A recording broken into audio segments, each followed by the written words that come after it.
Have you ever been so single that you tossed a coin to beg the universe for a boyfriend, only for it to drop a literal villain right into your lap? Well, that is exactly the biggest dilemma for Nanxing. She is a girl with both brains and brawn, but terrible luck in love. In a brief moment of desperation, she prayed for an unforgettable romance. Instead, she accidentally summoned Xiao Wudi. He is the ruthless villain from the novel she just wrote that very morning. She expected a sweet romance, but ended up with a delusional freeloader who enjoys tormenting the main character. Let us see how this unlucky author tames her new boyfriend from another dimension, and how this hilarious mess actually began. Let us rewind to the moment before disaster struck. Nanxing is a 22-year-old girl who just graduated from college. She has a huge passion for writing novels. Her cute appearance also caught the eye of a long-time single guy nearby. Having someone strike up a conversation finally cheered her up a bit. Suddenly, a thief snatched a purse from a woman nearby. On pure instinct, Nanxing unleashed her strength and threw the novel in her hand at the fleeing attacker. Before the guy could even react, she took him down with swift martial arts moves. Even though she defeated the robber, the whole ordeal completely terrified her suitor, causing him to run away. No wonder she is still single. Her sheer strength is just too intimidating for most guys. Soon Nanxing plans to apply for a job at a publishing company. She already wrote a draft and posted it online. Unexpectedly, she received a lot of mixed reviews, which gave her quite a headache. Some people thought her story was too boring, while others felt the plot was way too cliché, since the righteous hero trope is heavily overused. Furious, she decided to write a completely unique novel. The story features a male god who is actually the villain. He possesses incredible martial arts skills, unmatched cunning, and absolute invincible power. He even steals a precious family heirloom sword from someone else. Whenever he gets bored, he literally flies around kidnapping brides just for fun. With just a fan in his hand, he can easily take down an entire group of henchmen.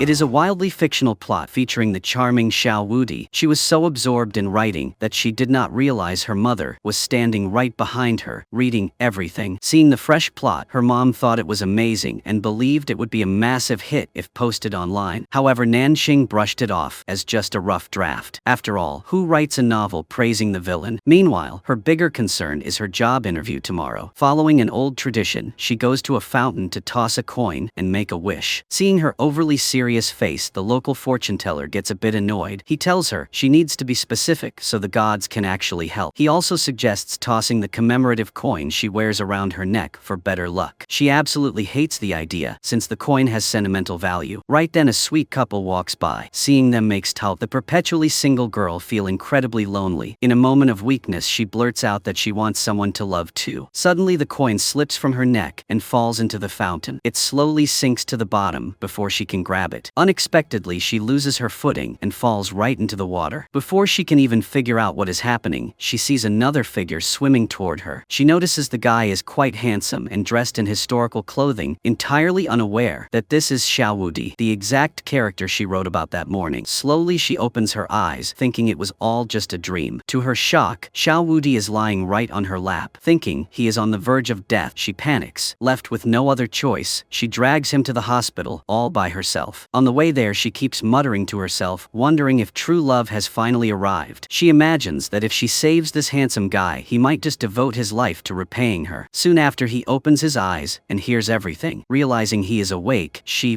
immediately drops him and scolds him for keeping quiet. Surprisingly, the guy teases her right back, asking if she really wants him to offer his body as repayment. He then demands an explanation for why she is carrying him. Hearing her strange way of speaking, he slowly realizes he has been transported to an unfamiliar place. Being a smart guy, he does not rush to ask questions, leading Nanxing to assume he is just an actor from a nearby film set. She explains that she saved him from the pond. However, the water was so shallow that it made no sense for him to be drowning. Plus, neither of their clothes are even wet. Seeing her frantically searching for something, he pulls out the exact coin she dropped, but demands she answer a few questions first. Through their conversation, he becomes even more certain that he has traveled to into a completely different era. He decides he needs to figure things out on his own, but his old habit of teasing women remains unchanged. Before leaving, he leans in pretending to kiss her as a thank you, which completely terrifies her. By the time she turns around, he's already vanished. Walking down the street, he plans to find a place with historical records to figure out his current era. Along the way, two girls who are obsessed with handsome guys stop him to chat and ask for a picture. He is completely amazed by this magical modern device. After wandering around, he finally finds a library and searches for modern history books. Upon reading, he discovers he has traveled 500 years into the future. As for why he time traveled, not even the heavens know. He has no choice but to spend the night at the library to learn more about this timeline. The next day is the big interview for the assistant position. Nanxing prepares meticulously, since this job is incredibly important. If she passes, she will become the assistant to Lu Zichen, a wildly famous novelist. Everything goes smoothly until Lu Zichen himself walks in. During the interview, he asks some highly specific personal questions, which makes her nervous and unable to answer. Even her best friend Yaqing tells him it is unnecessary to interrogate candidates like that, since it only complicates things. The failed interview leaves Nanxing feeling completely overwhelmed. To make matters worse, her heel betrays her and gets stuck in the pavement. Right in front of her, another couple is showing off their affection. Unable to hold back, she accidentally mutters a cry for help. Almost instantly, the coin on her neck acts like a radar, transmitting her voice straight to the library, where Xiao Wudi is reading. Using his teleportation skills, he instantly appears near her. He originally assumed she must be the key to his survival in this era. However, seeing her desperately struggling with a stuck shoe makes him seriously doubt her intelligence and whether she can actually help him at all. Even so, he decides to stay hidden. She desperately begs passersby for help, but they just assume she is having a petty argument with her boyfriend, so no one steps in. Left with no choice, Xiao Wudi uses his martial arts skills to free her secretly, though he ends up destroying the shoe in the process. Later that night, she begs him to stop following her. To her surprise, he insists that she is the one who summoned him here. At first, she thinks this guy just escaped from a mental ward. However, after hearing his logical breakdown of the events, she starts to see the connection. He even mocks her intelligence, wondering if her brain can comprehend his words. His proof is that every time she faces a crisis, he hears her call for help. The first time she found him was in a dream, and when she woke up, he was literally on top of her. Regardless of how it happened, he demands she take responsibility and find a way to send him back. Hearing his full name, she immediately realizes this is the exact villain from her own novel. Unable to process this absurd reality, she jumps onto a bus and escapes straight to the fountain from before. She carefully pieces together everything that happened, just as she is vaguely recalling her coin falling into the water. Xiao Wudi suddenly appears right behind her. As a martial arts master, there is no way she can escape his grasp. He forces her to think hard about exactly what she wished for that day. He asks if she wished for an incredibly handsome man, while she admits he is good.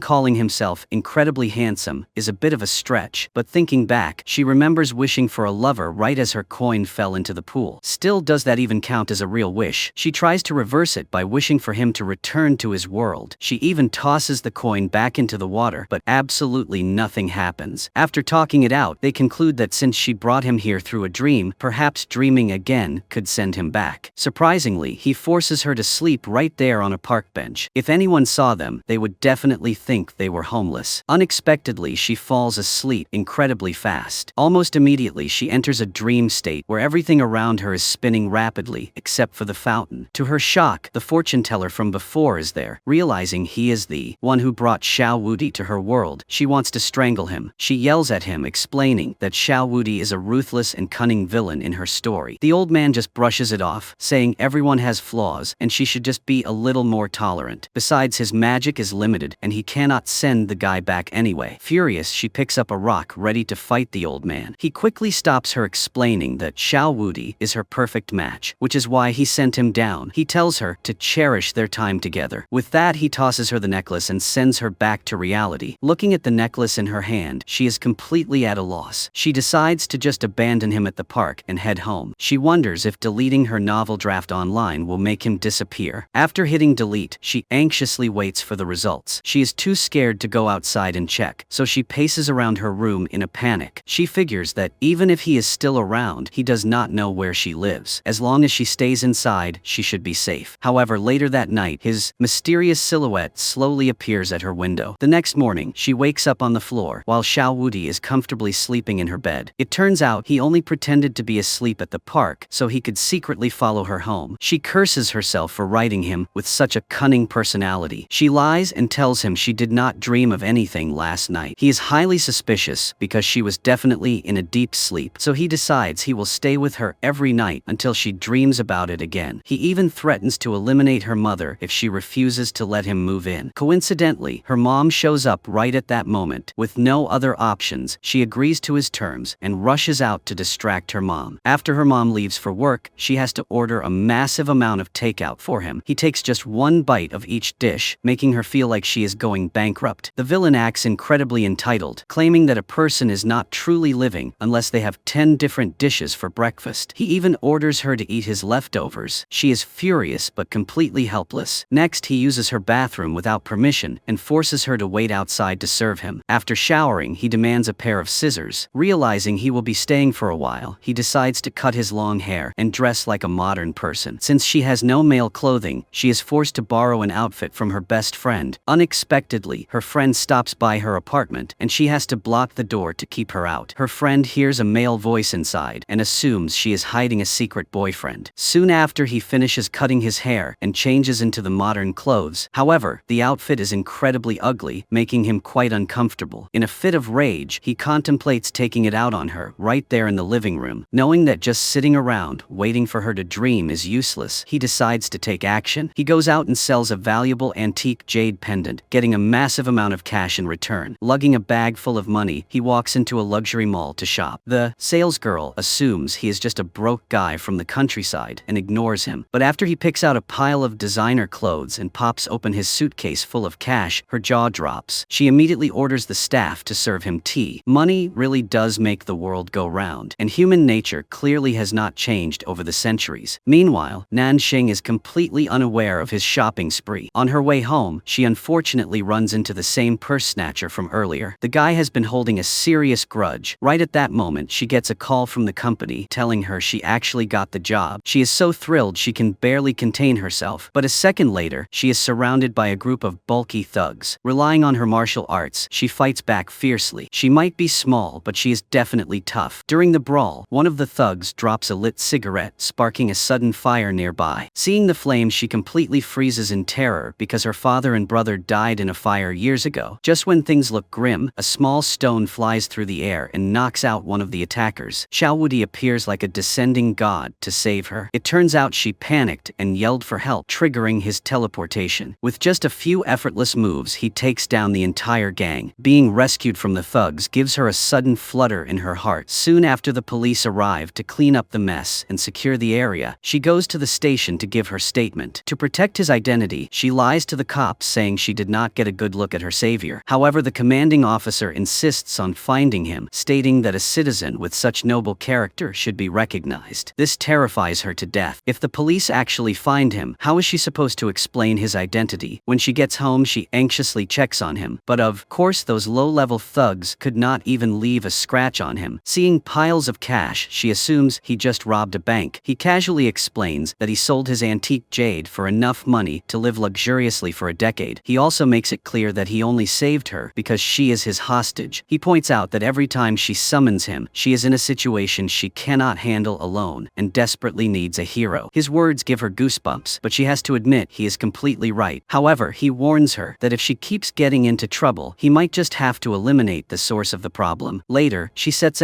up an abandoned storage room in her house for him to sleep in, so her mom will not find him. He then demands she buy him a smartphone. She is surprised that an ancient man even knows about touchscreens. He smugly replies that he is from the past, not stupid, and he can learn anything just by seeing it once. He tosses her a stack of cash and orders her to handle his meals 3 times a day. The next day is her first day at work. She orders food delivery for him before heading to the office. Her manager, Zhou Jiao, introduces her to the co-workers and explains her daily tasks. She clarifies that she is the assistant to Lu Zichen, but he rarely comes to the office. He mostly works from home, but can drop by at any time, so she needs to be mentally prepared and not freeze up like she did during the interview. The rest of the staff keeps their distance from her. Everyone knows her position has the highest turnover rate in the company. The boss fires assistants based on his mood. One day everything is fine, and the next day you are gone. After finishing During her first day, she wants to invite someone out to celebrate, but after hesitating, she realizes she has no one to call, so she goes to a restaurant by herself. She orders a feast, completely forgetting that she has not prepared dinner for the guy at home. While eating, she notices a couple affectionately wiping food off each other. Out of nowhere, she mutters a plea for help, wishing someone would wipe her mouth too. A second later, Xiao Wudi is summoned right to her table. He is absolutely furious that she dragged him all the way there for literally no reason, just to wipe her mouth. They get into a huge argument right in the middle of the restaurant, but as he tries to leave, he gets a splitting headache. He realizes he has no choice but to actually wipe her mouth to make the pain stop. On the walk home, she overthinks everything that just happened. Seeing another affectionate couple, she accidentally mutters for help again. This time he appears right at the bus stop. Instead of getting mad, he gently sits down and lets her rest her head on his shoulder. Afterward, he takes her to the fountain. He analyzes every time he has been summoned. First, he saved her from thugs, then he carried her, then he wiped her mouth, and finally he offered her a shoulder to lean on. Based on all these clues, he deduces that what she truly needs is the perfect boyfriend. He presses her to remember exactly what she wished for on that first day. Backed into a corner, she finally admits she wished for an unforgettable romance. Hearing this, they both freeze for 5 seconds. Slowly his shock turns into pure rage. Just because of one stupid wish, she dragged him into this mess. He lashes out with harsh words that deeply hurt her feelings. Unfazed by her sadness, he storms off and heads home. Back at the apartment, he decides to pack his things and leave for good. But then he notices a sticky note titled, "How to Survive in the Modern World." She had carefully written down all the rules for living here, including warnings about electricity, traffic lights, and modern laws. At the very bottom, she even left her emergency contact number. Realizing how much she cares, he starts to feel guilty, wondering if he was too harsh on her. Grabbing an umbrella, he goes back out to find her. By this time, she is genuinely angry and refuses to talk to him. He stops her and says that if she wants an unforgettable romance, he will make it happen. Her mind immediately jumps to wild conclusions about them dating and starting a family together. However, he clarifies that he meant he will help her find a boyfriend. Once that mission is complete, he can finally return to his own world. After agreeing to the plan, she finally follows him home. Unexpectedly, they run straight into her mom at the entrance. They have to pretend they are just friends walking home together. To ease the suspicion of her mom, she lies and says she rented an old vacant room out to him. Her mom, who just finished cooking, enthusiastically invites him to join them for dinner. Without a shred of politeness, he accepts and walks right in, which terrifies her. Surprisingly, the villain and her mom hit it off perfectly. Her mom likes him so much, she practically tries to marry her off to him right then and there.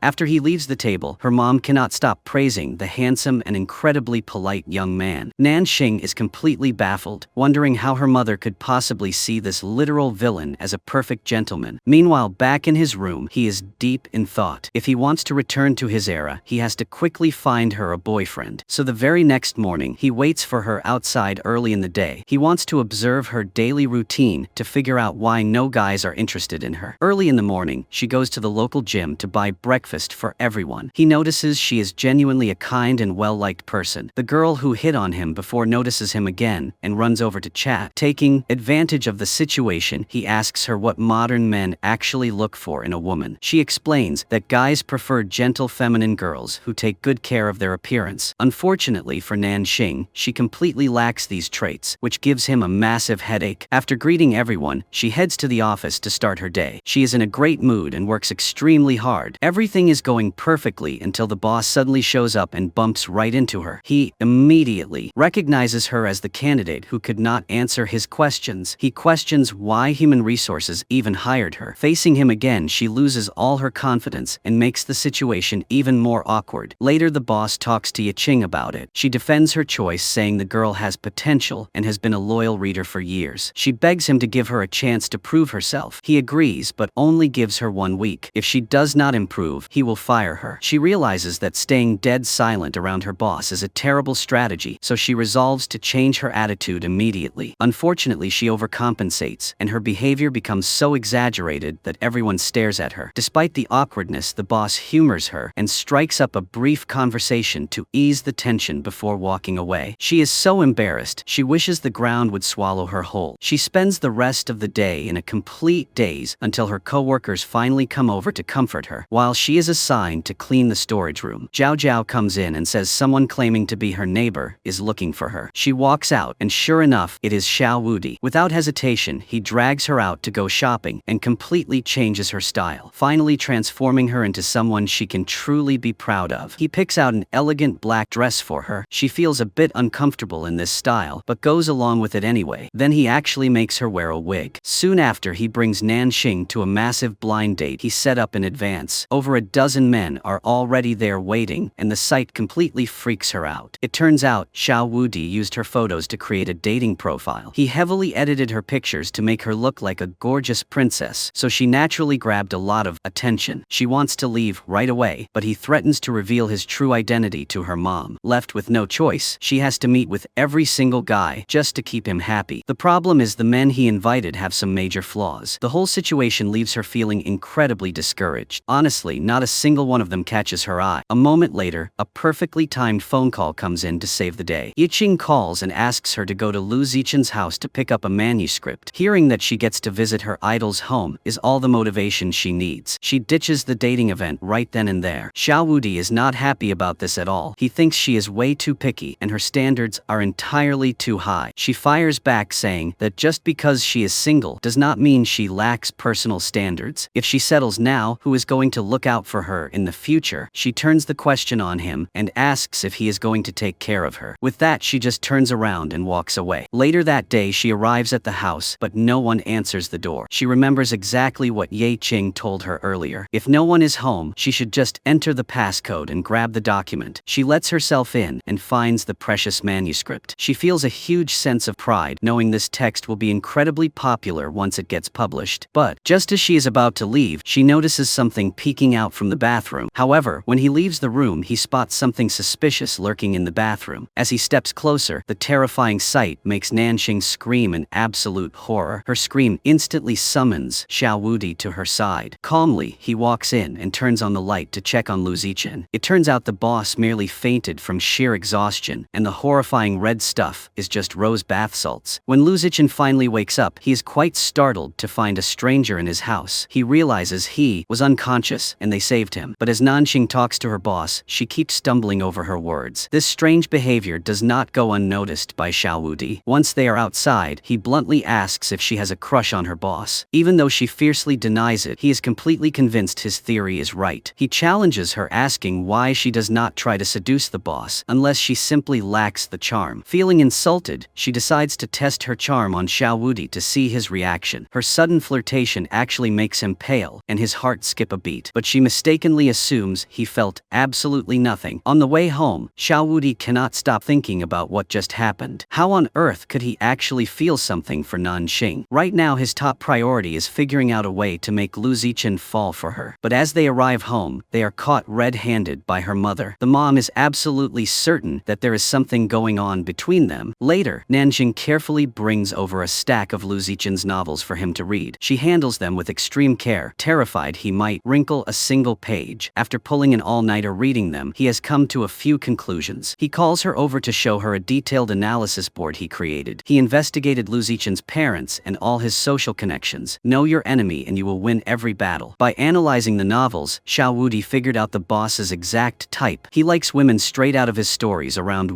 7 meters tall, smarter than him, and dressing with elegant sophistication. Sadly, Nanxing fails miserably in the IQ department. As for changing her appearance, the only option would be plastic surgery. She flat out refuses, accusing him of only caring about his own freedom and selfishly forcing things to go his way. After she storms off, her mom drops by to visit him and brings some food. The mom seems incredibly fond of the young man, noting how much he reminds her of her late son. She reveals to him that she is actually Nanxing's adoptive mother. Years ago, a fire next door claimed the lives of Nanxing's father and her own son. After the tragedy, she took the girl in and raised her with utmost care. The room he is renting used to belong to Nanxing's father. The mom points out that he must be someone incredibly special for Nanxing to let him stay there. This revelation leaves his mind racing. Is he really that special to her? Could it be that Nanxing actually likes him? Hearing a noise outside, he peeks out and catches her practicing how to demand money from him. She is trying to figure out how to get reimbursed for her ruined dress. Surprised by the sudden door opening, she jumps. After demanding her money, she tries to figure out a way to stop him from setting her up with her boss again. She lies and claims she already likes someone else. This only solidifies his suspicion that the person she likes is actually him. After a moment of thought, he pulls her into his room and arrogantly declares that he agrees to be her boyfriend. "You like me, don't you?" But her response instantly turns his disappointment into sheer despair. She bluntly replies, "I do not like you at all." Completely embarrassed, he immediately kicks her out of his room. His mind is racing with questions about why she does not like him. His analysis was flawless. He spends the entire night agonizing over this and cannot sleep, so he uses his martial arts to sneak into her room and spy on her. To his surprise, he catches her smiling in her sleep and calling out his name. If she is dreaming about me, how could she not like me? He concludes she must just be too shy to admit it. Little does he know that right as he leaves, she finishes her sentence telling the charming Xiao Wudi to get the hell back to ancient times. The next day, he personally tracks down her best friend to get some answers. He learns that when Nanxing likes someone, she completely immerses herself in their emotions. If they are happy, she is happy, but if they are sad, she feels the pain even more intensely. He seems to figure something out and quickly leaves. Meanwhile, back at home, Nanxing discovers a massive crisis. The main character in Lu Zichen's novel has just been killed off by the author. The internet is in an absolute uproar. Fans are furious because this character was a huge part of their youth, and now the author just mercilessly ended her life. At the company, Yeching is having a massive headache dealing with the fallout. Why would he do something like this? The biggest issue now is how to calm down the outraged public. What she does not know is that Lu Zichen has deep feelings for her. When he found out she had a boyfriend, he was so heartbroken that he killed off his main character. That character was entirely based on Yeching. At home, Nanxing is also deeply confused about his decision. Then she gets a text from Xiao Wudi inviting her over. He has set up wine on the table and puts on a wildly exaggerated performance of heartbreak. At first, he talks about his homeland and childhood. She already knows all of this since she literally wrote his character. But his tragic memories become so dramatic and endless that she starts doubting if any of it is even real. In reality, he is just faking a breakdown to get her to comfort him. Since he heard that she cries when someone she likes is in pain, he wants to test her feelings. But after pouring his heart out, she starts crying over something completely different. She sobs about her favorite character being killed off by Lu Zichen, leaving Xiao Wudi utterly speechless. He just shared his deepest traumas, and she is crying over a fictional character. Soon after, she rushes to the company to help handle the crisis. A massive crowd of protesters has gathered outside. She is tasked with delivering a package to the boss. After placing it in his office, she hesitates to leave. Hearing voices, she quickly hides under the desk. It turns out Lu Zichen and Yeching are having a heated argument about the newly published chapters. He had specifically ordered that no one should see the draft before publishing, which led to this massive disaster. He angrily points out that he tried to meet with her multiple times to discuss it, but she ignored work for her dates. She snaps back, asking what her personal life has to do with work. Furious and frustrated, she storms out. A moment later, he walks to his desk and spots Nanxing hiding underneath. Exhausted from everything, he does not even have the energy to deal with her. After officially delivering the package, she turns to leave, but notices the sheer panic on his face. Someone sent him a blood-soaked pigeon, exactly like a gruesome scene from his own novel. Not wanting to escalate things, he tells her to just throw it away. But she reacts dramatically, pointing out that this is straight out of the book's plot. A pigeon in the morning, blood on the wall at night, and then the target dies. She insists he must call the police before things turn deadly. They get into a huge argument, and he accuses her of overreacting just to secure her permanent position. To prove him wrong, she volunteers to catch the culprit herself, swearing to quit if she fails. But the moment the words leave her mouth, she realizes she made a huge mistake. She walks out completely dazed and hides in the bathroom, having no idea what to do. Left with no options, she summons Xiao Wudi. He is absolutely shocked to be summoned to a women's restroom and narrowly avoids getting caught by the manager. After hearing about the mess she got herself into, he reluctantly agrees to help. According to the novel's plot, the culprit will strike with blood paint tonight, so the two of them hide in a dark corner, staking out the place all night. The agonizing wait nearly breaks their spirits, but to their surprise, the culprit actually shows up to throw the paint. Xiao Wudi instantly charges out to catch him. He sprints relentlessly, chasing the psycho down. By the time Nanxing catches up, she is horrified to see Xiao Wudi lying face down, seemingly stabbed. She panics, witnessing the bloody scene. To make it worse, he starts whispering his final dying words, making her sob uncontrollably. Suddenly, he bursts out laughing, revealing it was all a prank. The culprit had been tied up ages ago. Furious at his childish joke, she yells at him for playing with her feelings. It takes him quite a while to finally calm her down. When Yeching finds out about this, she is absolutely furious. Lu Zichen and Nanxing Nanxing basically gambled their lives just to catch a dangerous criminal. Lu Zichen is clearly terrified of her and cannot say a word. Since things ended up this way, Yiqing officially hires Nanxing permanently, fulfilling Lu Zichen's promise. This makes him uncomfortable, and he tries to shift the blame back onto Lu Zichen. She lectures him, saying that a novel read by millions cannot just be written on a whim, and he needs to think carefully about his actions. It is a harsh but memorable lesson for him. The culprit they caught will soon face the law. Everything seems to be resolved, but Nanxing worries that her co-workers will think she got the job through backdoor connections. Plus, the boss did not seem happy about her staying. Xiao Wudi comforts her, telling her to live for herself. She earned this job fair and square. He tells her to enjoy the work she loves and not let their hard work tonight go to waste. The next morning, when she arrives at the office, everyone tries to surprise her by acting super serious before suddenly cheering and congratulating her on becoming a permanent employee. They shower her with praises, hoping she stays for a long time. She feels incredibly happy and welcomed, completely different from the terrible scenario she imagined yesterday. The workday goes perfectly smoothly. To thank Xiao Wudi, she takes him to an amusement arcade. First, they play a virtual reality game together. Surprisingly, for a first-timer, he is incredibly good at it. Next, they head over to the kids' play area. They have a blast, letting go of all their worries and naturally growing closer. But suddenly, he spots Lu Zichen there too. It turns out the boss came to return a gift he originally bought for Yiqing. Unexpectedly, he runs right into his romantic rival Yiqing's boyfriend. Knowing the boss has known her for years, the boyfriend keeps asking for advice, revealing he plans to propose to her soon, even though they are rivals. Lu Zichen honestly shares his thoughts. He explains that Yiqing strictly separates her work and personal life. Proposing in front of her colleagues would put her in a terrible position. It is best to keep it a private moment between the two of them. Xiao Wudi secretly watches this entire exchange from afar. Being highly observant, he perfectly understands the boss's internal suffering. The woman he loves is about to be proposed to by another man. This is the perfect opportunity. Xiao Wudi decides to scheme a way to push Nanxing and Lu Zichen together so he can finally return to his era. Step 1 is changing her wardrobe to a more mature style to catch the boss's eye. So bright and early, he brings her a sleek, elegant office outfit. Even though she feels completely out of her comfort zone, she agrees to try it if it actually works. He then breaks down his analysis of the boss. Aside from writing novels, the guy has zero redeeming qualities. He is basically a giant man-child full of immaturity and flaws. He advises her to stop being so nervous around him. Her new sophisticated look definitely turns heads at the office. Clothes really do make the woman, but Lu Zichen still barely notices her. He is completely obsessed with checking on Yiqing, paranoid that her boyfriend proposed last night. He constantly paces outside her office trying to spy on her. Meanwhile, Nanxing chats with her co-workers, sharing her deep thoughts on his novels. She believes his writing style hints at a hidden motive that will soon lead the story into an exciting new phase. Coincidentally, Lu Zichen overhears this. He calls her into his office to question her about what she just said. He asks if someone told her that, or if it was her own genuine analysis. When he realizes it is her own thought, he is highly impressed. He is amazed that this young girl has such a unique and accurate read on his work. He finally notices her new elegant outfit too, but then he immediately tasks her with sneaking into Yiqing's office to spy on her mood. Even though she has no idea why, she obeys his order. When she returns and reports back, she tells him Yiqing is in a fantastic mood. She also mentions a brand new jewelry box sitting right on her desk. This completely crushes his spirit, shifting him from disappointment to absolute despair. Did they really get engaged? Meanwhile, Xiao Wudi relentlessly calls Nanxing, bombarding her with new strategies to seduce the boss. Later that night, while she is working late, she unexpectedly finds Lu Zichen completely blackout drunk. With no other choice, she helps him up. Terrified something bad might happen, but the moment they step into the elevator, the power suddenly cuts out. No matter how much she yells, the security guards outside cannot hear the emergency bell. If she summons Xiao Wudi, now there is no way she can explain his sudden appearance. Little does she know, Xiao Wudi orchestrated this entire blackout and is sitting in the security room watching the drama unfold on the monitors, completely wasted and needing someone to talk to. The boss spills his heart out to her. He talks about a friend who is deeply in love with Yiqing, but too scared to confess, and even gave advice to his rival. He calls his friend an absolute idiot. Hearing this, she instantly knows he is talking about himself. But why is he telling her this? She pretends to fall asleep to avoid the awkwardness, but he keeps shaking her awake, leaning in dangerously close to check on her. Watching from the security room, Xiao Wudi assumes the boss is making a move on her. Unable to hold back, he rushes to the elevator, manually forces the doors open, and drags her out completely, ignoring the drunk boss. She finally realizes this was his master plan all along. Too guilty to look her in the eye, he tries to run away, but instantly trips and falls. He insists that Lu Zichen is not worthy of her. She argues back, pointing out that the boss is famous, handsome and rich, so how is he not worthy? Unable to suppress his true feelings, he blurts out the truth. Even if he is famous, that does not mean he deserves you. He tells her she is amazing and beautiful, and the only reason the boss noticed her today was because of the mature outfit he picked out. After a moment, it finally clicks for her. She realizes he is only trying to set her up so he can go back to his own time. Exposed and panicking, he sprints away. Back at his apartment, he is a nervous wreck. Is it possible he actually likes her? But right now, she is absolutely furious with him. She thought he genuinely cared, but he was just being selfish. Heartbroken, she confides in her mother. Meanwhile, in the next room, he is losing his mind. How could he possibly fall for a short, untalented girl like her? He cannot even figure out his own feelings anymore. To test his emotions, he sneaks into her room again while she is sleeping. He stares at her face, trying to determine if he truly likes her, but the longer he looks, the more he just wants to punch something. The next morning, he wakes up completely tangled in a blanket, confused about how he even ended up like that. Before she leaves for work, he is already waiting outside, but she is genuinely fed up with him and ignores everything he says. Seeing him shadow her every move, she bluntly tells him she will never trust him again. She thought he was a good person, but she was clearly wrong. She adds that she cannot even blame him, since he was literally written as a villain. As soon as she gets to work, she bumps into the boss at the elevator. Things are incredibly awkward between them after last night's incident. They ride the elevator in dead silence. He eventually just texts her, begging her to keep last night a secret. Internally, he is deeply frustrated, constantly agonizing over the thought of the woman he loves being proposed to by someone else. Whether they actually got engaged or not is still a mystery. To make matters worse, rumors are flying around the office that Nanxing has a new boyfriend. Some people even saw them working late together, sparking wild gossip about her and the boss. She has absolutely no idea how to explain the situation to her coworkers. Thankfully, she gets a demanding phone call from Xiao Wudi, giving her the perfect excuse to escape the office. When they meet, he excitedly stuffs his pockets with cash to show off. He then pulls out a flash drive and forces her to go to lunch with him. The drive contains the security footage from the elevator last night. Knowing that if her coworkers see it, the rumors will spiral out of control, she reluctantly agrees. Eating at a fancy restaurant helps cool her anger toward him. But right in the middle of the meal, her best friend calls, inviting her to hang out with some handsome guys. Hearing this makes him instantly jealous. Is this basically a blind date? When she gets back to the office, the boss gives her a new mission to spy on Ye Qing again. She asks if this is even part of her job description. He explains that as his assistant, her job is to handle all of his personal problems. Reaching her limit, she bluntly asks him why he does not just confess his feelings if he likes her so much. If he does not act, he will be stuck in the same place forever. Her harsh words seem to finally knock some sense into him, awakening his instincts. That very night, he gathers all his courage and marches straight into Ye Qing's office. He directly asks about her relationship status. Hearing that she just broke up with her boyfriend fills him with uncontrollable joy. This means he finally has a real chance. He immediately calls Nanxing to share the good news, praising her logical advice and asking for her continued guidance. She is completely baffled by her boss. I am your assistant, not your best friend or sibling. Why are you calling me about your love life? Later, she goes out for drinks with her best friend, and the guy's having a great time. What she does not know is that a fiercely jealous Xiao Wudi is secretly following them. When he finally gets home, he is fuming. Did she really need to act so friendly with guys she just met? Suddenly, he hears her yelling loudly at his door. He did not expect her to get completely wasted. She bought ice cream and forces him to eat it, insisting that his ancient era never had anything like this. But as he takes a few bites, she suddenly leans in and eats from the same ice cream, making his heart race wildly. Exhausted, she eventually just passes out on his shoulder. Sitting there, he feels incredibly happy, but eventually carries her to her bed so she can rest. He gently takes care of her. When she grabs his hand in her sleep, he simply cannot bring himself to let go. He stays by her side, holding her hand until morning. Hearing her mom approaching the room, he panics and dives under the bed to hide. Still half asleep and getting scolded by her mom, she vaguely starts remembering her drunken antics from last night. Realizing she made a huge mistake, she rushes over to his room to talk. The moment the mother and daughter leave her room, he quickly sneaks back into his own, desperately trying to clean up the mess from last night. He quickly changes into his pajamas and pretends he just woke up. As he opens the door, he gets lost in romantic daydreams feelings and literally has to slap himself to snap back to reality. When she brings up last night, he plays dumb, claiming he has no idea what she is talking about. He suggests she was just so drunk she imagined the whole thing. Unexpectedly, she pushes past him and walks right into his bedroom. She points out that for someone who just woke up, his bed is perfectly made without a single wrinkle. Thinking fast, he claims he sleeps in a rigid royal posture without moving an inch, which she somehow buys. After she leaves, his mind instantly flashes back to their romantic moment and he struggles to keep his composure. He chugs a massive glass of water to calm his racing heart. But moments later, he starts hallucinating, seeing her popping up everywhere in his room. He cannot even believe it himself. Is he actually going crazy over her? When she gets home from work, she drops by his room to tell him it is her mom's birthday. They are throwing a small party and her mom wants him there. But when she walks in, she finds water spraying everywhere from a busted pipe. They both rush in and try to block the leak with their hands. The spraying water completely soaks her hair. In his eyes, she looks more irresistible than ever, causing him to completely lose his mind. Unable to handle his feelings, he forces her out of the room so he can calm down. The ultimate ancient playboy never expected to be driven this crazy by one modern girl. That evening, the three of them head to a nice restaurant for the birthday dinner. The mom is thrilled and the atmosphere is joyful. They drink wine to celebrate her special day and bring out a cake, wishing her a happy new year of life. Meanwhile, Nanxing and Xiao Wudi act like complete children, playfully smearing frosting on each other's faces right in front of her mom. But as the night goes on, his feelings for her only grow deeper and more intense. Terrified of losing complete control of himself, he excuses himself on the walk home, saying he wants to take a walk alone. This makes her think he is mad at her about something, causing him to avoid her. She follows him, demanding to know what is wrong, but he refuses to say a word. He just tells her she should already know what she did. Walking home alone, she reflects on everything that has happened. She realizes that since he arrived, she has only dragged him to places she wanted to go, never taking him anywhere he actually likes. Meanwhile, he is at home pacing and agonizing over his feelings. Suddenly, he gets a text from her asking to hang out. She wants to take him to the escape room he mentioned wanting to try a long time ago. He is incredibly touched that she actually remembered a passing comment he made so long ago. However, he decides he cannot go because he does not want his feelings to grow any deeper. He leaves her on read, neither accepting nor declining, leaving her completely confused. The next day, trying to clear his mind, he visits various places to find inner peace. But during an art class, he unconsciously sketches her face, surprising himself as much as the people around him. His attempt at a yoga class goes just as terribly. While trying to meditate, he unexpectedly runs into Lu Zichin, who is also there. Since they already dislike each other, they end up acting completely childish. Men really are just boys who got taller. Meanwhile, she already booked the escape room before, calling him, not knowing if he would actually show up. Realizing he does not want to come, she is stuck doing it alone since she was grouped with another couple. Feeling miserable and alone, she accidentally mutters a cry for help. Once again, she unintentionally summons him. She is terrified he will be furious with her, but instead he acts completely normal, hiding his inner turmoil. Since he is already there, he agrees to play along with the group. The four of them split up to solve puzzles. They end up in a room where they have to strike specific poses to unlock the door. They coordinate perfectly, matching all the awkward poses, but the final challenge requires them to hug. Being completely open, she spreads her arms waiting for his embrace, but he is incredibly shy and refuses, citing ancient rules about men and women not touching. She finally points out how weird he has been acting lately. Sometimes he seems angry, but not quite. It is completely different from his original, arrogant, playboy persona. She accuses him of ignoring her because he already has a crush on someone else. Triggered by her accusation, he impulsively grabs her and pulls her into a tight hug. In that moment, he finally admits to himself that he is truly and deeply in love with her. Just like that, their escape room date turns out to be incredibly fun for both of them. When he gets home that night, he is in an amazing mood. He decides to stop running from his feelings and just go back to enjoying her company like before. Knowing she usually comes to wake him up, he dresses up sharply in a full suit and prepares a fancy breakfast for her. But to his absolute disappointment, she leaves for work early without even stopping by his room. Meanwhile, at a cafe, Yeching discovers something incredibly interesting and immediately calls Nanxing over. She reveals she knows about the fan fiction Nanxing posted online featuring Lu Zichin as the male lead. Nanxing panics, completely terrified. Did she not delete those posts already? However, Yeching actually praises her writing and encourages her to enter the Rising Star writing competition to showcase her talent. She is certain Nanxing will do great and tells her her to brainstorm some new concepts for the contest. Back at her desk, Nanxing is stressed about whether she should actually enter the competition. But then, the boss calls her into his office again. He starts talking about Ye Qing, which instantly gives her a headache. She begs him to stop asking her for relationship advice, pointing out that if she was actually good at it, she would not be single. But to him, her advice has been incredibly effective. Since she is a woman, she understands Ye Qing better than he does. Desperate to escape, she just throws out random advice. She tells him that setting up casual accidental encounters is the best way to naturally build affection. Surprisingly, he takes it entirely seriously and instantly starts brainstorming the most natural ways to casually bump into her. That noon, Xiao Wudi marched straight to the company to force Nanxing out for lunch, threatening to barge right into her office if she refused. Eating together was one thing, but he acted incredibly childish the whole time. She had no idea why this guy had so much free time just for a lunch date. Unexpectedly, several coworkers showed up, and they all ended up pushing their tables together. While everyone else had a great time, he was absolutely miserable since his private date was ruined. Manager Zhao Zhao kept asking annoying questions, making him highly uncomfortable. He finally shut her up by perfectly flicking a bottle cap at her. After lunch, he suggested they go play the escape room maze again that night. Even though she was busy brainstorming a novel idea for the competition, his excitement convinced her to agree. He only wanted to play again so he could hug her, but the plan failed miserably. The new puzzles had absolutely no hugging involved, making the second playthrough completely boring. To make matters worse, she demanded to go home early to write, leaving him utterly devastated. That night, unable to find any inspiration, she went to the fountain to think. Little did she know, he was standing right across the water, feeling incredibly frustrated. After tossing stones across the water, she finally spotted him. She walked over and demanded to know what he was doing and why he'd been acting so weird all day. As she stepped closer, he started feeling completely flustered. Why was she suddenly so perceptive today? Backed into a corner, he started sweating. Assuming he had a fever, she leaned in closer and could literally hear his heart pounding rapidly. Instantly, he pretended to pass out right on the spot, sending her into a full panic. With no other options, the guy faked an illness, just so his crush would carry him home successfully, changing the subject. However, while she was taking his temperature, he accidentally used too much of his internal energy, causing the thermometer to shoot up to a terrifying 47 degrees. This scared her to death. She carefully cooked porridge and tended to his every need. Whenever she tried to leave, he forced himself to get a nosebleed just to keep her there. Worried sick, she ended up staying by his side the entire night, only leaving when he finally fell into a deep sleep. The next morning, he was energetically dancing to music. Hearing a noise, he immediately dove back into bed to continue his sick act, hoping she would stay and take care of him. His illness was purely psychological, and he just needed her company to cure it. Unfortunately, she had to leave for work and could not take him to the hospital since he had no modern identification. To his dismay, she called her mother over to look after him, making things incredibly awkward. He only wanted to act a little sick, but it completely backfired. Her mom had a bizarre way of caring for the sick, forcing him to sleep under a massive pile of heavy blankets despite the blazing heat outside. After this absolute nightmare, he swore he would never fake an illness again, eventually escaping by hiding in the bathroom. When Nanxing returned from work, she saw he was completely fine, so she cooked him some porridge and left. Realizing the sick trick was useless, he quickly changed his strategy. That night, while she was pulling her hair out trying to brainstorm a novel topic, the power suddenly went out in her apartment. The mother and daughter were completely confused because every other house on the block still had electricity. While they were trying to figure it out, he casually showed up pretending to check on them, even though he was the one who caused the blackout. He invited them to his room to show that his power was working perfectly, suggesting there must be a wiring issue in their apartment. Since it was late and no electrician would come, he generously offered them his room for the night. While Nanxing felt it was inappropriate, her mom was totally comfortable and moved right in, since it was technically their house anyway. With nothing else to do, the three of them played cards together. Surprisingly, Xiao Wudi lost every single round without fail. However, having the two of them stay over made the minor losses totally worth it, and he felt incredibly happy. The next day, the electrician could not find the source of the problem, forcing them to stay another night. Xiao Wudi felt incredibly smug, knowing no modern worker could fix his magical sabotage. That evening, Nanxing invited her mom to see a romance movie, but her mom had already seen it. Seizing the opportunity, Xiao Wudi volunteered to go instead, claiming he wanted to experience a modern movie theater. They happily headed to the theater together. Just walking next to the person he he liked was enough to make him happy. During the movie, she accidentally fell asleep on his shoulder. He was so thrilled that he refused to wake her up. It was not until someone else reminded them the movie was over that he finally woke her up, claiming she looked so peaceful. He did not want to disturb her. On the walk home, he noticed she seemed troubled. She admitted she was still stressing over her novel topic, feeling her previous ideas were not professional enough. When he asked to see her old drafts, it scared her to death. She knew writing about him as an ancient villain would cause a disaster, so she lied and said she wrote a romance which she knew he hated. He brushed it off and suggested she just write about their real-life experiences together. Thinking about it, she realized his arrival in her life felt like a literal miracle. She decided it was a perfect idea and resolved to write their story. He felt incredibly smug, knowing this gave him the perfect excuse to stay close to her. Anytime she had a question for the book, she would have to come to him. Meanwhile, Lu Zichen was having a frustrating time with Ye Qing. He went to her office to chat, but she only wanted to discuss work constantly, preparing reports without taking a single break. Unable to stand it, he grabbed her hand and dragged her out to her favorite skateboard park. He confiscated her phone and ordered her to just have fun for the day, while delegating all her work to others. Finally letting loose, Ye Qing felt incredibly happy, realizing how amazing it felt to just do what she loved for a day. However, things took a turn when she wanted to go on a terrifying high-altitude drop ride, and he stubbornly insisted on joining her, despite his severe fear of heights. Willing to do anything for the woman he loved, he braved his biggest fear. Predictably, the moment the ride dropped, he completely passed out. When the ride ended, she looked over and saw him limp as a dead fish, quickly rushing him to the hospital. After waking up, the doctor confirmed it was nothing serious, and he just fainted from pure terror. She scolded him for trying to act tough and told him to rest before coming back to work. Back at home, Nanxing was struggling to start her first chapter. Even with a topic, writing a good story was tough. Right on cue, Xiao Wudi texted her, offering himself as living reference material if she needed help. He was wildly fantasizing about her needing to hold his hand or kiss him to get romantic inspiration. However, she declined, wanting to write purely from her own perspective. After a whole night of silence, he realized she was writing it on her own. So while the mother and daughter were at work, he sneaked onto her computer to read what she had written about him. To his absolute horror, the story was completely different from what he expected. In her draft titled My Evil Neighbor, he was depicted as a cold-blooded scumbag who relentlessly tortured her if he did not get good food. Realizing she viewed him as an absolute jerk filled him with helpless rage. Furious, he decided to write his own chapter to teach her what the truth looked like. He picked up a pen and wrote a wildly delusional story where he was a breathtakingly handsome hero summoned to the modern world. In his version, Nanxing was hopelessly obsessed with him, constantly throwing herself at him and willing to die just to be by his side. Out of pity, he graciously allowed her to be his servant, and she was overwhelmingly joyful just to serve him. When she read his version, she was completely shell-shocked by his massive ego. While she admitted she had some wild thoughts when they first met, it was never to that ridiculous extent. They argued fiercely, but he refused to accept her draft, insisting that any story involving him required his personal approval before being published. Later at home, he thought deeply about it, wondering if he had truly terrified her that much in the beginning. He tried to comfort himself by assuming it was just a misunderstanding that could be fixed. The next day, he tracked down her best friend to ask what modern women actually looked for in a man. She explained that most girls love a warm and caring guy who protects his girlfriend from the rain and handles everything she cannot do herself. Basically, a guy with deep pockets and a warm heart is the ultimate catch. He immediately understood the assignment. That night, when she came over, she found him staring thoughtfully at the sky, trying desperately to look like a sensitive romantic. His sudden, overly warm demeanor gave her major goosebumps and made her highly suspicious of his intentions. When he kindly asked what she wanted to drink so he could personally make it for her, she felt incredibly uneasy. She assumed he was plotting something evil. She had originally come over to discuss the novel plot, but to her shock, he gently told her the creative choice was entirely hers. He claimed he realized the story needed to be written purely from her perspective. She could not believe her ears, wondering if her evil neighbor had actually turned over a new leaf. Seizing the opportunity, she quickly excused herself. Seeing her absolute joy at leaving made him furiously jealous, but he forced himself to swallow his anger and maintain the sweet guy persona. Back in her room, she was thrilled but deeply confused by his sudden personality shift. She spent the entire night agonizing over whether she should change her novel ending to feature his redemption, but simply could not figure out a good conclusion. The next day, she received an emergency call from her best friend who had been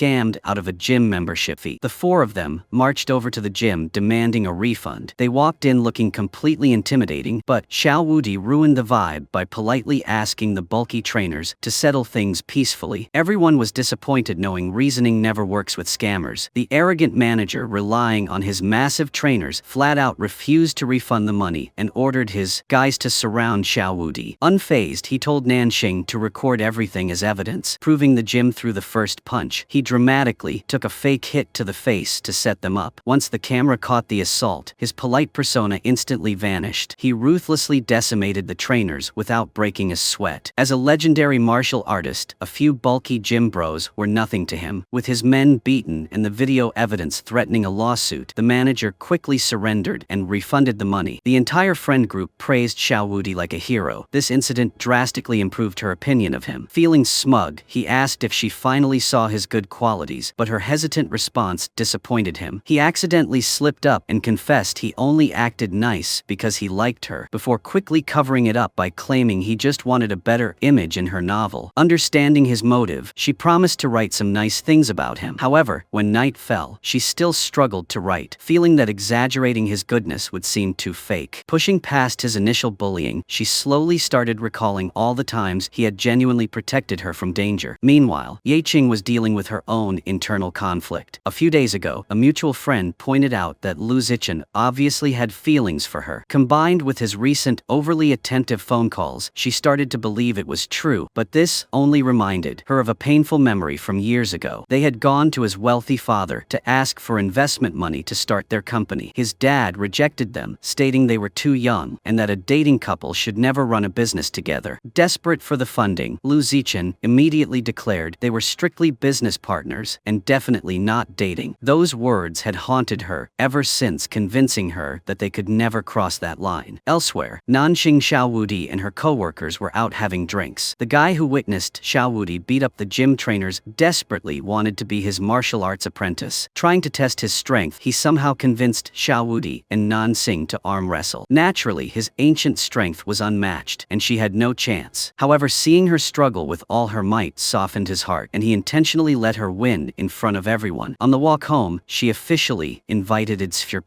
him to be her co-author. After reading her latest chapters, he admitted they were decent, but criticized the martial arts scenes for being completely bland. He also suggested changing the names of unnecessary side characters. He agreed to collaborate to create the best possible story, promising to come to her room every day to brainstorm. Deep down, he was absolutely thrilled, knowing her perception of him in the novel had completely changed. For the next few days, they worked passionately side by side, debating plot points and making sure their story was entirely unique. They spent every single day writing together, completely absorbed in the process. Finally, they needed a title, and after much debate, they perfectly named it My Villain Boyfriend. After all their hard work, Part 1 was finally finished and submitted to the competition. The next day, the manager met with Yeching to review the candidates, and Nanxing draft was officially approved for the next round. Following protocol, they sent her an acceptance email. When she received the good news, she was so ecstatic, she threw her arms around Xiao Wudi in a tight hug, catching him completely off guard. All their effort had finally paid off. The next day, they went to the company as official authors. Yeching praised the unique world building, but gently noted that the writing style was still a bit immature. Xiao Wudi humbly deflected all the praise onto Nanxing, claiming she did all the heavy lifting. Back at home, she still felt the romance scenes lacked genuine emotion. Unexpectedly, he reached out and gently held her hand. In that brief moment, her heart completely fluttered. She went back to her room, wondering if she had just been struck by lightning. She realized she was definitely falling for him and could no longer hide her feelings. However, now they needed to start writing part 2, meaning she would not need to visit his room as often. She sighed out loud about this, completely unaware that he was standing on the adjacent balcony, listening to every word. He immediately leaped over to her balcony, asking what she wanted to tell him. She explained the company was hosting a 2-day, 1-night writer's retreat and asked him to come along. He happily agreed, saying he would go anywhere she went. The next morning, he went out to wait for her, but ran into her mom instead. While helping the mom with some gifts, he learned a heartbreaking secret. The mom mentioned Nanxing was acting distracted lately, probably because she had zero relationship experience. However, the mom recalled she actually actually did have a first love. She revealed her first love was Mao Xiaojun, the mom's biological son who died years ago. Back in high school, Nanxing followed him everywhere like a lovesick puppy, even though he acted annoyed and treated her like a fool. After his tragic accident, she developed severe panic attacks and never liked anyone else again. Hearing this made Xiao Wudi heartache for her tragic past. The next day they headed off to the writer's retreat with a large group of her co-workers. After manager Zhao briefed everyone on the schedule, the group dispersed to sightsee. Wanting to be alone, they sneaked away to eat ice cream and make clay pottery together, having an incredibly romantic time. Later that evening, Lu Zichen gave Xiao Wudi some brutal feedback on their novel. He argued that since the male lead is a time traveler who could vanish at any moment, the story logically required a tragic ending. He pointed out it would be incredibly selfish for the male lead to disappear and leave the heroine heartbroken. This harsh reality check left Xiao Wudi deeply depressed through dinner. When the group gathered to watch the fireworks, he excused himself, claiming he felt tired. Nanxing immediately offered to walk him back to his room, while Ye Qing and the others stayed outside to enjoy the show. Meanwhile, Lu Zichen was dealing with his own heavy thoughts. When he finally got a moment alone with Ye Qing, he straightforwardly confessed his love for her. He knew this would permanently alter their dynamic, but he was willing to accept the consequences just to be by her side. However, she firmly rejected him, stating she only wanted to remain business partners. Back in his room, Xiao Wudi was spiraling into doubt, terrified that Lu Zichen was right and he would inevitably vanish and break her heart. Suddenly, she summoned him outside, claiming there was a bad guy. Confused as to why she called him for no reason, he walked out only for her to directly confess her feelings to him. He hesitated, voicing his deepest fear that loving her too much would eventually cause her pain when he disappeared. She admitted she had already considered that, but decided she only wanted to live in the present and leave future problems to her future self. Finally letting go of his fears, they officially confirmed their relationship. They were just about to share their first kiss when some co-workers walked by and interrupted them. Later, he took her back to the pottery shop and gave her the clay wind chime he made. He told her that every time it rang, it represented his heartbeat. She absolutely loved her first handmade gift and promised to cherish it. Back at the hotel, they tried to pick up where they left off, but manager Zhao interrupted them again, forcing them to hide. Knowing the manager was the office gossip, they agreed to keep their relationship a strict secret at work. The next day, the retreat ended. Sitting together on the bus, they listened to music, feeling incredibly happy just being close. Before arriving home, they agreed to keep it a secret from her mom as well, since he still lacked a modern identity and could not answer her inevitable interrogations. That night, her mom forced her to invite him over for dinner. Dating secretly proved to be incredibly stressful. She had to pretend everything was totally normal to avoid suspicion. Then her mom asked to see photos from their trip. Since their phones were filled with romantic selfies, they barely managed to hide the screens and made a quick excuse to leave the house. Sneaking around was exhausting, so he promised to figure out a way to get a fake identity soon. Despite the hurdles, their honeymoon phase was incredibly sweet, proving that the best relationships come with a little chaos. Early the next morning, she arrived at the office and was shocked to find Lu Zichen still there from the day before. The rejection had completely shattered him. During the morning meeting, he was totally zoned out, still trapped in his heartbreak. Unprofessionally, he brought up their personal argument right in the middle of the work meeting. This absolutely infuriated Ye Qing. She dragged him out of the room, and they got into a massive screaming match. She brutally told him to grow up and separate his personal feelings from work or resign entirely so he would stop dragging the whole company down. Meanwhile, Nanxing and Xiao Wudi remain as happy as ever. He even starts picking her up after work. He mentions planning to get a fake ID so he can have a proper identity, but she strictly forbids it, pointing out it is illegal. Later, she takes him to a special place, her old high school. It holds countless unforgettable memories for her. Just as they are about to share a romantic moment writing their names on the chalkboard, a security guard catches them and kicks them out. The next day, he accompanies her to the company to meet with Ye Qing. However, this meeting leads to a shocking discovery. Ye Qing states that the novel writing style and emotional depth clearly belong entirely to Nanxing. Therefore, she wants to add a profit-sharing clause to the contract. He strongly opposes this idea. To push back, Ye Qing threatens to compare their current draft with the original manuscript Nanxing wrote before he arrived, proving his contribution is minimal. Curious, he steps closer to look at the old draft. To his absolute horror, the text is entirely about him from his ancient era, and it existed long before he even came to this world. Unable to process this crushing reality, he silently walks out of the office. Seeing his devastated expression, she chases after him. He asks if she knew who he was all along, and if she is the one who created him. He realizes he never truly existed and is just an unknown fictional character. No matter how she tries to explain, he cannot bear to listen, needing time to process the truth. Back at the office, Yeching calls her in, noting his pale face and guessing the old draft gave him a massive shock. Nanxing lies and says he is just feeling a bit tired. Yeching accepts this, mentioning she wants to wrap things up quickly before resigning. Hearing her boss is leaving deeply saddens Nanxing after all the time they worked together. At home, Xiao Wudi overthinks everything but realizes it is not her fault. If she had not written the story, he would never have existed. When he finally steps outside, he sees her waiting for him. He lacked the courage to face her earlier, but after hours of waiting, she puts on a childish mask to lighten the mood. Unable to hold back, he finally steps forward and they have an honest conversation. She completely understands his inner turmoil. He thought he was just a time traveler, but discovering he is merely a fictional creation was a massive blow. She comforts him, assuring him that he will eventually find his true purpose. She promises to take full responsibility for bringing him into this world. The following day, Yeching arrives for her final shift and is quickly surrounded by emotional co-workers. They are heartbroken to see her leave the company she helped build from the ground up. However, they respect her decision and gather for a group photo to commemorate her last day. When Lu Zichen finds out, he is absolutely furious. He begs her to reconsider, but knows her stubborn personality means no one can change her mind. He finally asks if she truly never had any feelings for him all these years, but receives no answer. Before leaving, she gives her personal work notebook to Nanxing. She encourages the young assistant, praising her hard work and writing talent. She believes Nanxing can achieve great success just like Lu Zichen, as long as she never gives up. Nanxing deeply admires her former boss and hopes to earn that same level of respect one day. Meanwhile, Lu Zichen is completely devastated. He just lost his business partner, his best friend, and his unrequited love all at once. That night, Nanxing sleeps in her mother room. She asks for advice on how to comfort someone who suddenly appears in the world with no purpose. Drawing from her life experience, her mom explains that everyone must first accept the circumstances they are born into. The key is to live well, do what you love, and enjoy the life you are given. Inspired by these words, she immediately runs to share them with him, hoping to ease his pain. He admits his real sadness comes from not having a childhood, since she never wrote one for him, leaving him trapped in an adult body with no past. Her words seem to comfort him. She playfully reminds him not to treat her like a mother just because she created him. They spend the entire night chatting in the hallway. The next morning, while having breakfast with his father, Lu Zichen uncovers a dark secret. His dad notices he has been miserable since Yeching left and casually mentions replacing her. He then reveals that years ago, when Yeching asked for investment money, he explicitly forbade them from dating, threatening to pull the funding. Discovering that his father toyed with their relationship fills Lu Zichen with pure rage. He desperately tries to call her, but she refuses to pick up. Later that evening, Xiao Wudi is suddenly summoned to her room. He finds himself lying in a baby crib. It turns out she set up an entire experience to give him the childhood memories he never had. From lying in a crib to getting scolded by a teacher and finally graduating, she carefully recreates every milestone. Coincidentally, it is also his birthday, making the celebration even more perfect. She sincerely hopes he will stay and live a good life with her, finally getting to experience a real birthday. He wishes to stay by her side forever and pulls her in for a passionate kiss, but suddenly his body begins to glow and he completely vanishes into thin air. She stands there in absolute shock, having no idea what just happened. She frantically searches his room, but all his belongings are gone. Slowly realizing he has been forced back to his own world, she breaks down in tears, desperately trying to summon him again, but to no avail. Meanwhile, he wakes up back in his ancient palace. His initial wish has actually come true. Panicking, he rushes outside only to be greeted by cheering crowds praising him as a great hero. This leaves him completely baffled, since he was supposed to be a notorious villain, but none of that matters now, as his only goal is to return to her world. He rushes to the wishing pool, desperately praying to go back. However, no matter what he tries, nothing works. He even jumps straight into the water, but Kaide remains trapped in the past. Back in the modern world, Nanxing is completely heartbroken, but remains fiercely faithful. She knows he is trying to find a way back, so her only option is to patiently wait. Elsewhere, Yeching is keeping busy working at her family wonton shop to distract herself from the pain. Lu Zichen eventually tracks her down there, but runs into her mother instead. Her mom invites him in for a chat. She admits she does not know what happened between them, but acknowledges how hard they worked to build the company. She reveals that she and her husband initially opposed the startup, but gave in due to Yeching's relentless passion. She gently tells him that if he truly loves her daughter, he needs to mature quickly and become someone she can rely on. These words serve as a massive wake-up call for him. The company has several crucial projects coming up that require major funding. Knowing his father is the one sabotaging his happiness, he decides to completely cut off his father's financial support. Instead, he takes Nanxing along to pitch to new investors. However, she is constantly distracted, entirely consumed by thoughts of Xiao Wudi. Every little thing reminds her of him. Whenever her mom asks, she simply lies and says he went back to his spring hometown. Meanwhile, the fundraising process is a total disaster. One investor bluntly explains the harsh reality. Ye Qing was the one who always secured these deals, and without her or his father backing, no one is willing to risk their money. Realizing outside funding is a dead end, he cancels the remaining meetings. He orders Nanxing to put his luxury house up for sale. He is determined to use his own personal funds to save the company, refusing to rely on anyone else. This bold move makes her a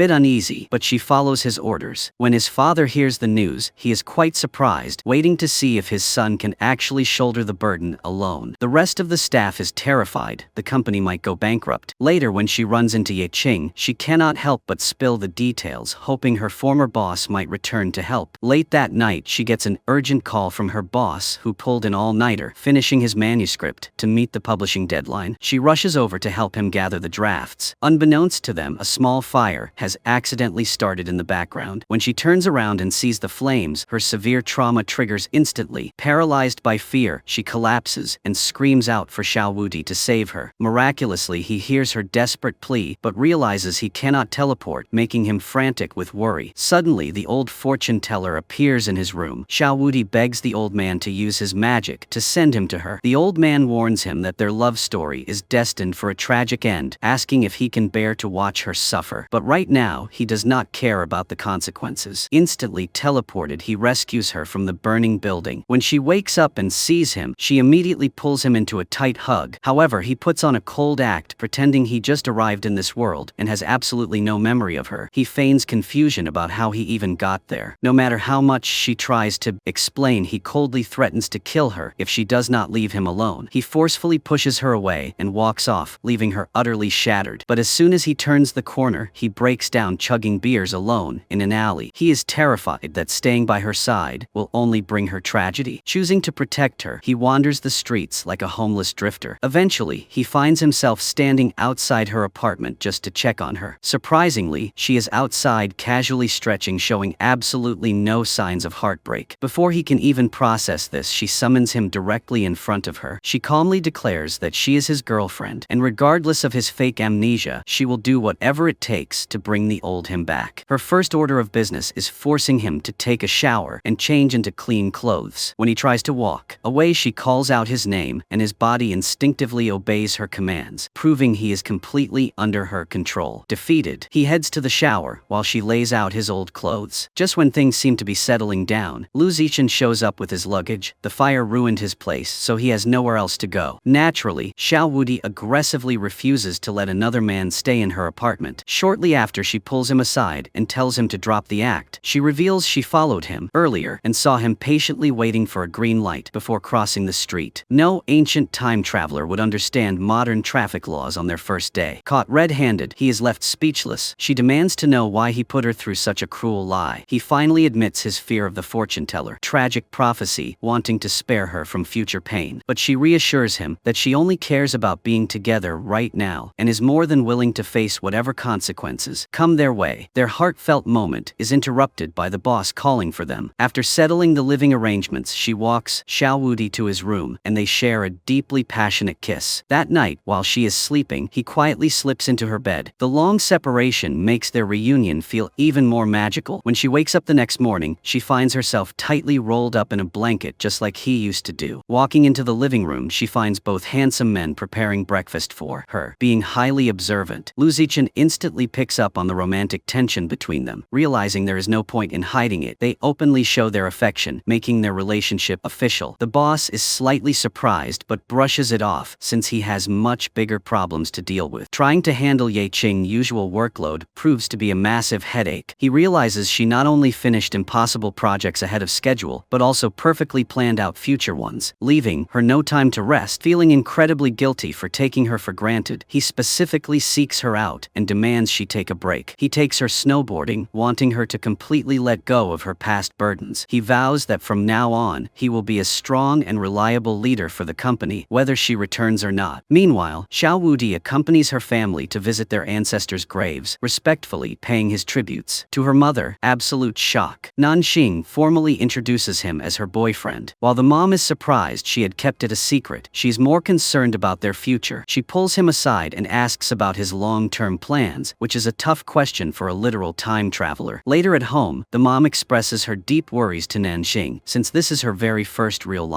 relationship. But the young author refuses to overthink it, believing that their current happiness is all that truly matters. That night, he has a bizarre dream experiencing the memories of Mao Xiaojun. He realizes the boy always pretended to be annoyed by her, but secretly loved her deeply. Waking up confused, he wonders if the boy's spirit is telling him to confess this truth to her. Wandering into the living room, he finds Lu Zichen holding a knife, looking for writing inspiration. Taking advantage of the moment, he asks the boss for advice on whether he should reveal a childhood friend secret crush to his girlfriend. He fears that completing this final task might cause him to vanish forever. Unsurprisingly, the boss gives terrible advice, leaving him even more frustrated. The next day, they sit down and discuss her mother concerns. They share sweet fantasies about getting married and starting a family, even though just being together feels like a miracle. Later at work, her colleagues surprise her with a celebratory cake. Her novel My Villain Boyfriend is receiving rave reviews online, becoming the biggest success of the Rising Star competition. This marks a massive turning point in her career, earning her newfound respect from Lu Zichen. To celebrate, he books a fancy restaurant and sets up a grand congratulatory display, making her feel a bit shy. The dinner goes perfectly until she heads to the restroom and accidentally encounters an open flame. Her severe trauma triggers instantly, causing her to collapse. When Xiao Wudi carries her out, he realizes her condition has worsened. Desperate to cure her, he figures out that her childhood friend Xiao Jun is the key to her trauma. Back then, she believed the boy genuinely hated her because he constantly pushed her away. But during the tragic fire, he did not hesitate to charge into the flames to save her father, leading to a fatal explosion that killed them both. Recalling this memory completely breaks her heart. She feels intense guilt, believing that a brilliant boy with a bright future died simply because of her. Unable to hold back, he reveals that Xiao Jun actually loved her deeply and visited him in a dream to tell him the truth. However, she assumes he is just making up a sweet lie to comfort her, since he never even met the boy. Back home, he pieces everything together. Based on her words and the fortune teller prophecy, he deduces that his ultimate mission in this world is to untangle the knot in her heart and cure her trauma. But completing this mission means he will cease to exist. The next day at work, Lu Zichen officially offers her an exclusive writing contract, meaning she no longer has to be his assistant. While she is shocked and slightly doubts her own abilities, she boldly accepts the offer, ready to prove herself and embrace this major turning point in her life. Meanwhile, he visits her mom at the dance studio and confesses his true identity as a fictional character from her daughter novel. Naturally, she thinks he is crazy until he literally uses his ancient martial arts to effortlessly fly up and down the room. He explains that his sole purpose for existing is to heal her daughter's deep-rooted trauma. He clarifies that the trauma was not caused by the boy, but by her own relentless self-blame. He begs the mom to help him execute a final plan. Thrilled about her new author status, Nanxing invites Yiqing to dinner to thank her for guiding her into the writing world. Their bond grows much stronger, but she still hopes her mentor will return to the company. When she gets home, she finds out Lu Zichen is moving out the next day, having found a new place. This delights Xiao Wudi, who is thrilled to finally have the annoying third wheel out of the apartment. The next day, she conducts interviews to find a replacement assistant for the boss. To everyone, absolute shock. Yiqing walks in as an applicant. They role-play the exact same interview questions from Nanxing very first day, but with their roles completely reversed. By the end of the smooth interview, Yiqing is officially hired back. She quickly brings the new hire to Lu Zichen to surprise him. He is totally bewildered since he had explicitly told her to leave and pursue her dream job. However, she confidently replies that her true dream is to stay by his side as his assistant. This statement is essentially a direct love confession, leaving him struggling to hide his overwhelming joy. Meanwhile, Nanxing returns home to find Xiao Wudi sitting at a desk wearing a high school uniform, perfectly recreating Xiao Jun's old look. He hands her a matching uniform and begs her to trust him, promising to heal her heart once and for all. When she steps outside, she finds him waiting with a bicycle, looking exactly like her first love. They ride to their old classroom, and the flood of memories completely overwhelms her. Blurring the lines happens between the two men, she breaks down in tears, letting out years of pent-up guilt. She sobs, blaming herself for his tragic death at such a young age. He gently pulls her into a warm embrace, assuring her that Xiaojun truly loved her and had absolutely no regrets about sacrificing himself to save her family. He then lights a sparkler, comforting her and finally helping her overcome her deep fear of fire. With her psychological trauma completely healed, they share a beautiful and emotional kiss. Having successfully completed his mission, he instantly vanishes. He is transported back 500 years to the ancient wishing pool. Meeting the fortune teller again, he willingly accepts his fate to disappear from existence. But before that happens, the old man reveals a shocking secret. Years ago, the old man met a bright young boy who was actually Xiaojun. After receiving a magical coin, the boy tossed it into the water and wished for someone to take care of Nanxing for the rest of her life. Surprised by such a selfless wish, the old man warned him that wishes cannot be undone. But the boy did not hesitate because she was the only one in his heart. After his tragic death, she wore his necklace, hoping to keep his memory alive. When the fortune teller saw her by the fountain years later, he caused the coin to drop, fulfilling her wish for an unforgettable romance. That was the true origin of Xiaowudi. The old man then produces a notebook belonging to Xiaojun, containing the complete character profile drawings and backstory of the villain. It turns out Xiaojun was the original creator of Xiaowudi. Now that his mission is fulfilled, the ancient villain is stripped of his martial arts and magical powers, officially becoming a normal modern human. Teleported back to her side, he reveals the entire incredible truth. With all the obstacles gone, they can finally live happily ever after, without the constant fear of him vanishing. Meanwhile, at the company, Lu Zichen's father meets with Ye Qing to discuss their old agreement. Unexpectedly, his son storms into the room, fiercely standing up to his dad. He proudly declares he no longer needs the family investment and that nothing will ever keep them apart again. This bold rebellion actually pleases the father, who finally gives them his blessing. Deeply moved by his determination, they share a passionate kiss. With all the main and supporting couples finally together, everything falls into place. Soon after, Xiaowudi formally meets her mother as her official boyfriend. He explains he is now a completely normal human with no risk of disappearing, and even shows off his brand new legal ID. Without missing a beat, the mom immediately starts planning their wedding. True to her word, they get their marriage certificate shortly after and host a beautiful wedding ceremony. Surrounded by their co-workers and friends, everyone cheers for their everlasting happiness. Looking back on their chaotic and magical journey together, the couple sheds tears of pure joy, proving that everyone eventually finds their true happiness. And that wraps up the entire series. If you enjoyed this recap, be sure to leave a like and subscribe to the channel. See you in the next video. Goodbye.